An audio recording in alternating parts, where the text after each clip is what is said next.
After a quick drop this week, markets likely to rally up into late March, around the 25th of March, because of the planets. Today's March 10th. Market's closed. It's going to be opening in a few hours. And we're talking about the next few weeks and next few months. And we're going to be also discussing the theme of cycle convergence, overlapping agreement of cycles. Now, it turns out from February 23rd or 4th until March, late March every year, oftentimes the 25th to the 30th of March, the market often makes a big move. Last year it did it. 2 years ago it went up strongly, even in the middle of a downtrend around the time of the Ukraine war beginning. And 4 years ago we had the pandemic crash, which started on the 23rd and ended up on the end of March. And it was a big, huge down move. And so if you look at many, many years, there seems to be a habit that the market has to extreme activity, sometimes up, sometimes down, between the late part of February and the late part of March. So why is that? And why is it going to go up this year? And how do we know that? Wait, this sounds like astrology. Oh. I'm going to talk about astrology. Cycles are cycles, and they're there, and you can measure them and you can count them. And if you want to avoid astrology, you can avoid astrology. But the truth of the matter is, the planetary cycles are causing the cycles in the market. And if you can figure out which planetary cycles are causing what, you can pretty much figure out when they're going to happen. So the 2-month cycle is caused by the combustion of Mercury. Every 2 months, roughly, the Sun and Mercury are conjunct. And so that's one of them. There's also the yearly cycle, the calendar, February, March, April. What we talk about is the solar cycle. It's a 1-year cycle. It tends to align with the seasons, it's certain warm in the summer and cold in the winter, and all that happens on a calendar. The calendar is set up so that the seasons work. But also the sun is in a certain sign each month. We've talked about sun signs and you've heard about that. So it turns out in the month of February and March, in the Vedic system, the sun is in the sign of Aquarius. And it turns out that Mercury and the sun, from the point of view of the Earth, they never get very far away from each other. So Mercury comes closer to the sun going one way, then it seems to go retrograde, runs into the sun going backwards. So it's a 2-month rhythm. And it's interesting how between late February and late March, quite often the market does something big. It even moves up fast or goes down fast. It has some tendency to be exaggerated. And the reason is apparently because when Mercury is combust close to the sun, and it's also in the month of February in the sign of Aquarius, that tends to create that effect quite often.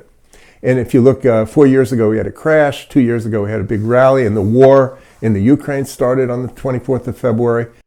This year we had a low. The market rallied since the 28th of February. It's been going up fairly strongly. So what's going to happen? Is it going to keep going up or not? One of the things you want to look at is coherence and overlap of a number of cycles. So the 1-year cycle is basically caused by the sun. The 2-month cycle is caused by Mercury.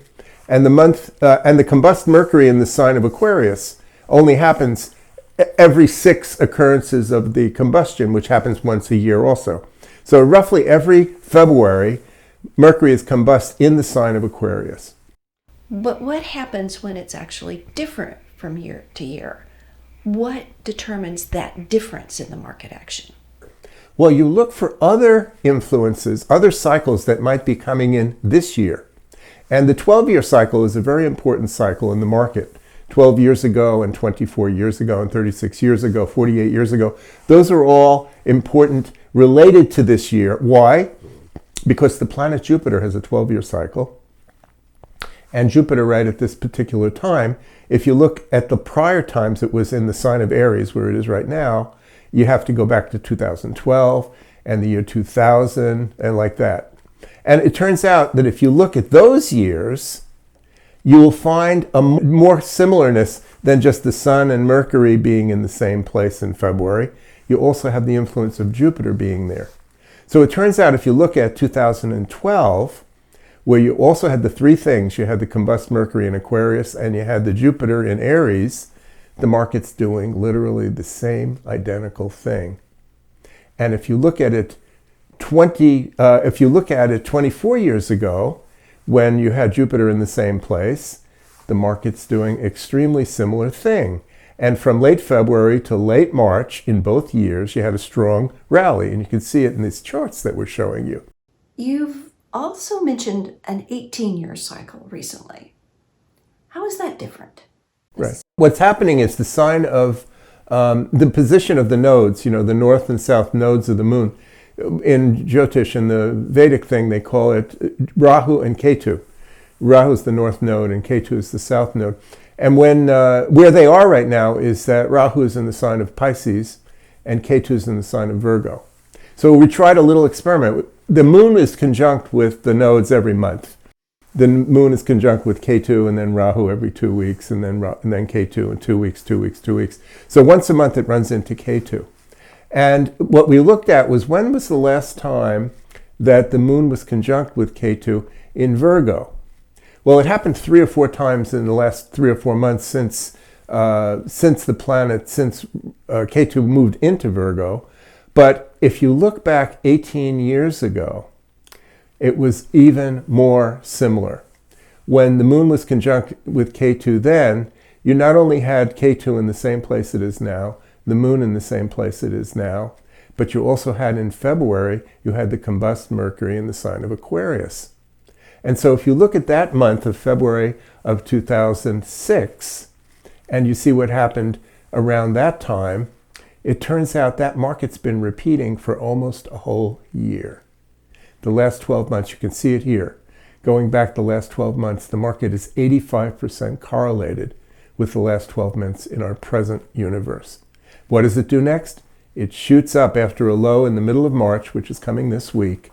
It shoots up strongly into a high at the end of March. And then the same thing happened 12 years ago when Jupiter was in the same position. And you can see how similar the two pathways are, and what they project forward is almost identical. And then if you look at what happened 18 years ago when the moon and Ketu were conjunct and in the same places they are now, the path was working since the last 12 months, it's been repeating, and it says the same story. There's a low the 12th to 13th of March and a sharp rally up into late March. Okay?